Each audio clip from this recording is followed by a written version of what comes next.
அன்பு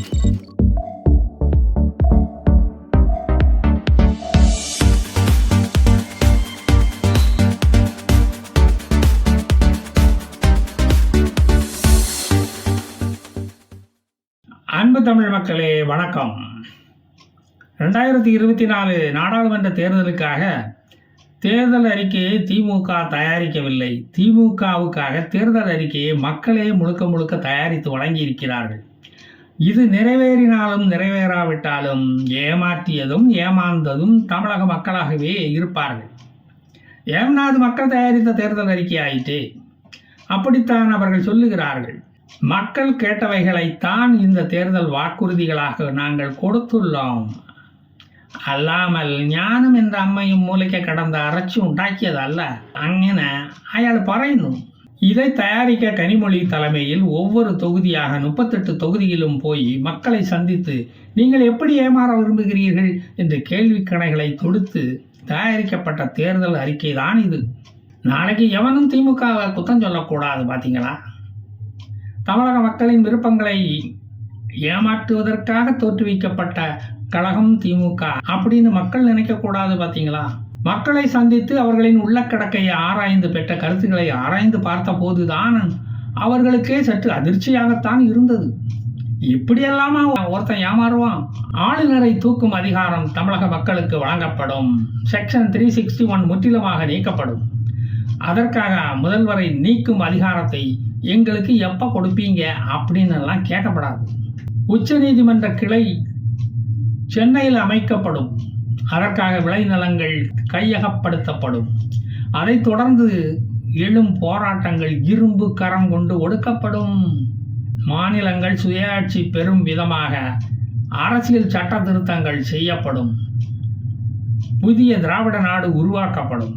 அதற்கு மிலிட்டரிக்கு ஆள் எடுக்கப்படும். புதுச்சேரிக்கு மாநில அந்தஸ்து வழங்கப்படும். அதற்கு திராவிட நாடு 2 என்று பெயரிடப்படும். ஒன்றிய அரசு அலுவலகங்களில் உள்ள இந்தி பெயர் பலகைகள் அகற்றப்பட்டு தமிழ் மொழியில் பெயர் பலகைகள் மாற்றப்படும். அனைத்து மாநில மொழிகளுக்கும் சம அந்தஸ்து வழங்கப்படும். அனைத்து பள்ளிக்கூடங்களிலும் 28 இந்திய மொழிகளும் கற்றுத்தரப்படும். காசா பணமா? தாயகம் திரும்பிய இலங்கை பயணிகளுக்கு மறுபடியும் இந்திய குடியுரிமை வழங்கப்படும். தேசிய ஊரக வேலைவாய்ப்பு திட்ட பயனாளிகளுக்கு மரத்தடியில் தூங்குவதற்கு கூலியாக தினமும் 400 ரூபாய் தரப்படும். வேலை நாட்கள், அதாவது தூங்கும் நாட்கள் 150ஆக உயர்த்தப்படும். நிழல் தரும் மரங்கள் அதிகமாக நடப்படும். புதிய கல்விக் கொள்கையை ரத்து பண்ணிவிட்டு பழைய கல்வி முறையே புகுத்தப்படும். கல்வி தந்தைகள் திண்டுக்கல் லியோனி, சுபவீரபாண்டியன் இவர்கள் புதிய பழைய கல்விக் கொள்கையை வகுப்பார்கள். நீட் தேர்வு விலக்கு 2வது முறையாக கொண்டு வரப்படும். எத்தனை முறை தமிழன் ஏமாறுகிறான் என்று ஒரு கணக்கும் எடுக்கப்படும். நீட் ரகசியமும் இந்த முறையும் சொல்லித்தரப்பட மாட்டாது. NEET question paper leak out ஆவதற்கு வேண்டிய முயற்சிகள் எடுக்கப்படும். ஜிஎஸ்டி சட்டத்தில் திருத்தங்கள் செய்து புதிய ஆணிகள் அடிக்கப்படும். விவசாயிகளுக்கு குறைந்தபட்ச ஆதார விலை தரப்போவதால் இனி அவர்கள் வயல் எலிகளை கவ்வி போராட்டம் நடத்த வேண்டிய அவசியம் இருக்காது. மாணவர்களுக்கு கல்வி கடன் ரத்து 2021 தேர்தலுக்கு ரத்து பண்ண மாதிரியே தான் இருக்கும். அதில் எந்த மாற்றமும் இருக்காது. இந்தியா முழுவதும் தகுதி உள்ள மகளிருக்கு மாதம் 1000 ரூபாய் வழங்கப்படும். அவர்களின் கணவன்மார்கள் குடிகாரர்களாக இருக்க வேண்டியது ரொம்ப ரொம்ப அவசியம். 800 ரூபாய்க்கு ஒன்றிய அரசிடமிருந்து கேஸ் சிலிண்டரை வாங்கி அதை 500 ரூபாய்க்கு மக்களுக்கு தரப்படும். மீது 300 ரூபாயை தமிழக அரசை செலுத்திக் கொள்ளும். தமிழக மக்கள் ஓட்டுக்காக இதை கூடவா நாங்கள் செய்ய மாட்டோம்? நாடு முழுவதும் அரசு பள்ளிகளில் வேக வைத்த சுவையான காலை உணவு மாணவர்களுக்கு வழங்கப்படும். உணவின் சுவையை அறிந்து தனியார் பள்ளி மாணவர்கள் அரசு பள்ளிகளில் சேர்ந்து படிக்க டிசி வாங்கி கொண்டு வந்தால் சேர்த்துக் கொள்ளப்பட மாட்டார்கள். தெரியுமா? பெட்ரோல் விலை 75 ரூபாய்க்கும் டீசல் விலை 65 ரூபாய்க்கும் விற்கப்படும். எண்ணெய் நிறுவனங்களுக்கு ஏற்படும் நஷ்டத்தை அரசே ஏற்றுக்கொள்ளும். நஷ்டத்துடன் ஓடிக்கொண்டிருக்கும் போக்குவரத்து துறையுடன் அவைகள் இணைக்கப்படும். பொது சிவில் சட்டம் கொண்டு வரப்படாது. அதற்கு பதில் இஸ்லாமிய சட்டங்களை நடைமுறைப்படுத்த ஆலோசிக்கப்படும். ஒரே நாடு ஒரே தேர்தல் முறை கைவிடப்படும். அதற்கு பதில் பல தேர்தல்கள், பல குளறுபடிகள் முறை கொண்டு வரப்படும். குடவோலை முறை, வாக்குச்சீட்டு கொண்டு வரப்படும். தமிழர்கள் பண்பாடு இதன் மூலம் காக்கப்படும். மாணவர்களுக்கு வட்டியில்லா கல்விக்கடன் 4 லட்சம் வழங்கப்படும். இனி பண கஷ்டமின்றி இனி அவர்கள் விரும்பிய தியேட்டர்களில் சென்று விரும்பிய படம் பாடம் எல்லாம் படிக்கலாம். ரயில்வே துறைக்கு தனி பட்ஜெட் அப்பாவு முன்பு தாக்கல் செய்யப்படும். ரயில்வே நிதியை தமிழகத்துக்கு மடைமாற்றம் செய்ய வழிமுறைகள் ஆராயப்படும். அதற்கு ஒரு கமிட்டி போடப்படும். சென்னையில் 3வது ரயில் முனையம் கிளாம்பாக்கத்தில் அமைக்கப்படும். அங்கு செல்ல மின்சார ரயில் வசதியும் செய்து தரப்படும். மக்களே, புதிய கல்வி முறை ரத்து செய்யப்பட்டு பழைய குருகுல கல்வி முறை கொண்டு வரப்படும். அனைத்து மாநிலங்களுக்குமான வளர்ச்சிக்கும் பாடுபடப்படும். 1 ரூபாய்க்கு 28 பைசா என்று பாகுபாடின்றி எல்லா மாநிலங்களுக்கும் வழங்கப்படும். நீதிமன்றத்தில் மகளிருக்கான இடஒதுக்கீட்டை உடனே கொண்டு வருவோம். அதற்கான முன்னோடியை எங்கள் பாராளுமன்ற வேட்பாளர்கள் தேர்விலேயே நீங்கள் கண்கூடாக பார்த்து தெரிந்து கொள்ளலாம். ஜம்மு காஷ்மீர் வெடிகுண்டு கலவரம் என்று எப்படி தமிழகம் போல கலகலப்பாக இருக்கும், இன்று அது அப்படியா இருக்கிறது?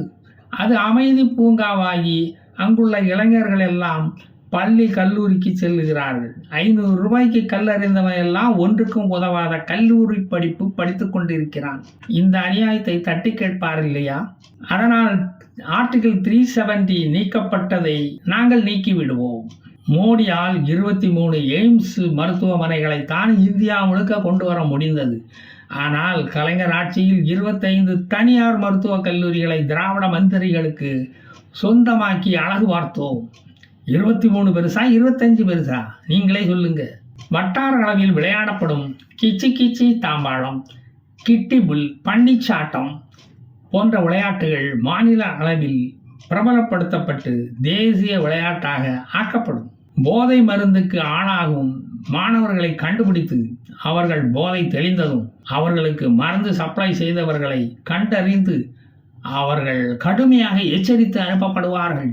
மாணவர்களுக்கு கடலை போட வசதியாக 1 GB டேட்டா இலவசமாக சிம் கார்டுடன் வழங்கப்படும். தேர்தல் அறிக்கை என்றால் கச்சத்தீவு இருந்தால் தானே அது நிறைவு பெறும். தாரை வார்க்கப்பட்ட கச்சத்தீவை மீட்டு கச்சத்தீவு மீட்டான் என்ற பட்டத்தை நான் பெறுவேன் என்று பெருமையுடன் தெரிவித்துக் கொள்கிறேன். 2047 கோடியில் போடப்பட்ட சேது சமுத்திர திட்டத்தை கிடப்பில் போட்ட பிஜேபியிடம் வாதாடி அதை பிடுங்கி மீண்டும் மணல் அள்ளி கடலிலேயே போடுவோம். இதை நம்பி வாங்கிவிடப்பட்ட கப்பல்கள் துருப்பிடிக்க விடமாட்டோம். தூத்துக்குடியில் அவை வீணாக நின்று கொண்டிருக்கின்றன. கனிமொழிக்கும் டிஆர் பாலுவுக்கும் இதனால் எவ்வளவு லாஸ் தெரியுமா? அதை வெளியே சொல்ல முடியுமா?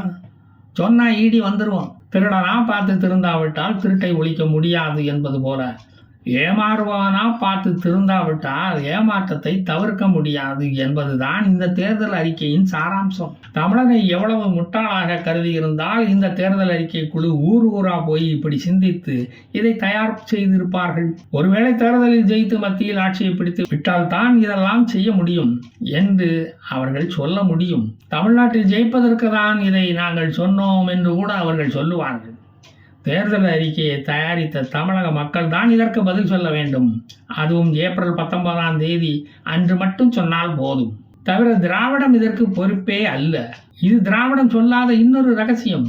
99% தேர்தல் வாக்குறுதிகளை நிறைவேற்றிவிட்டு ரெஸ்ட் எடுக்கலாம்னு நினைச்சா அதற்குள் பாராளுமன்ற தேர்தல் வந்துவிட்டது. எதற்கும் சளைக்காத தொண்டன் இருக்கும்போது நாம் ஏன் கவலைப்பட வேண்டும்? எதற்கும் ஏமாற வாக்காளன் இருக்கும்போது நமக்கென்ன தேர்தல் பயம்? உதயநிதி சனாதனத்தை ஒழிக்கணும்னு சொன்னாரு. ஆனா மோடி திமுகவையே ஒழிக்கணும்னு சொல்லியிருக்காரு. அது ஒண்ணுதாங்க எங்களுக்கு பயமா இருக்கு. அப்ப நான் வரேன். ஜெய் ஹிந்த்.